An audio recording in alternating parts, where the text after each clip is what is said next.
Hello, everybody. This is Fernando for the latest Godzilla podcast. All right, let's go ahead and we'll talk about an interesting bit of news, which, if true, could lead us to believe how King Kong will truly be represented within the new mishmash that King Kong versus Godzilla film coming out in who knows how many years. With regards to this information, it's coming from Latino Review, which seems to be on and off with regards to their actual true statements. Like they hit some and then they miss some. So consider this a rumor for now with a little bit of a grain of salt, but it does seem kind of plausible the way they described it. First off, they considered the source for this particular rumor to be from that same article from Hollywood Reporter that I referenced in my last two videos, but I don't recall reading this part, and then I double checked again and I don't see where they get this from. So they must be getting it from something else entirely different. But this is how they explain that King Kong, at least when it comes to his size, will be represented within the Godzilla film. Basically, apparently the studio, Legendary Pictures, is planning on leaving King Kong the same size that he normally is. So the same size we've seen him, let's say in the original Kong, who knows, that black and white film from who knows how many decades back, or the more recent Peter Jackson one. He'll be left the same size, maybe just a little bit bigger, to show some difference between the past films and this one, but otherwise he'll be relatively the same size. And that the reason for this is because they want to purposely make the size comparisons distinct between Godzilla and King Kong. So Godzilla will remain the same behemoth that he was within the Godzilla 2014 film, i.e. somewhere around 300 or 400 feet tall. And then King Kong will presumably be somewhere either up to his knee or maybe up to his waist, depending on how large they make him.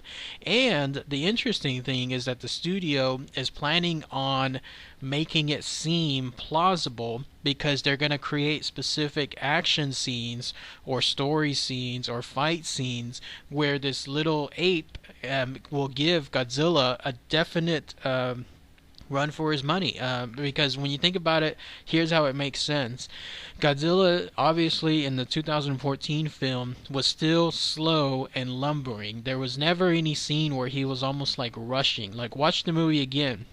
The way it was nicely directed is every single scene that Godzilla was in, he was never placed into a position where he has to run like really fast. And that's every scene that did show him, it always had something either coming towards him or him being in a position where he could just lumber slowly towards whatever he was going to. But if it would have shown him, let's say, trying to run or move very, very fast, it would have looked awkward, because how can you have Godzilla be the usual Godzilla that you and I know of, but have him be running really fast? It would definitely stand out. So kudos to the 2014 film for purposely making every scene that he's in not call for that.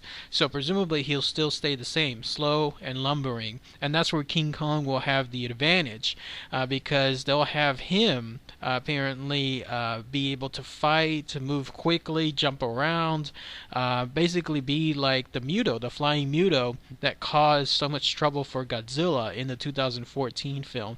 That's probably an even better example there, because that flying Muto was just a fraction of the size of Godzilla, but because it was able to whip around so fast and leave Godzilla spinning his head, then that's how it could keep on an almost even stance with Godzilla. So think of it that way, if they're truly moving with that size difference and how they'll explain it within the film.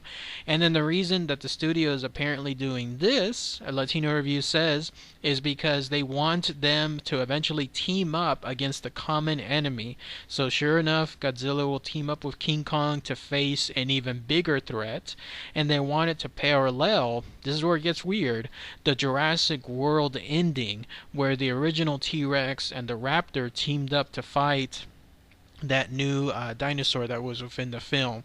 And it was kind of memorable. I saw Jurassic World and I saw the ending, and sure enough, the T-Rex and his tiny partner were able to kind of team up some way and fight alongside each other. So it seems to be that that Legendary or whoever the studio is being referred to in the article, that they're kind of wanting to mimic the same thing based off that success. So what do you guys think? It looks like King Kong will be left as is if the story is true from Latino Review. One more reason that I'm thinking that it is true too is because think of it this way. If the Skull Island movie comes out and Kong is the size that he is, i.e. not as big as Godzilla, and then all of a sudden he is as big as Godzilla in the Versus film, and then let's say there's a future King Kong sequel, how are they going to keep his size? Is he going to be back to normal size, much smaller, or is he still going to be like a 400-foot tall gorilla, which will make things much, much more difficult in the world of Kong? So I can kind of see how that is true with keeping King Kong the size that he normally is. What do you guys think? Share your thoughts below. Do you think there's any credence to this? Do you believe that there's maybe something else that'll explain the size difference, or do you think altogether that they'll just flat out make King Kong the size of Godzilla?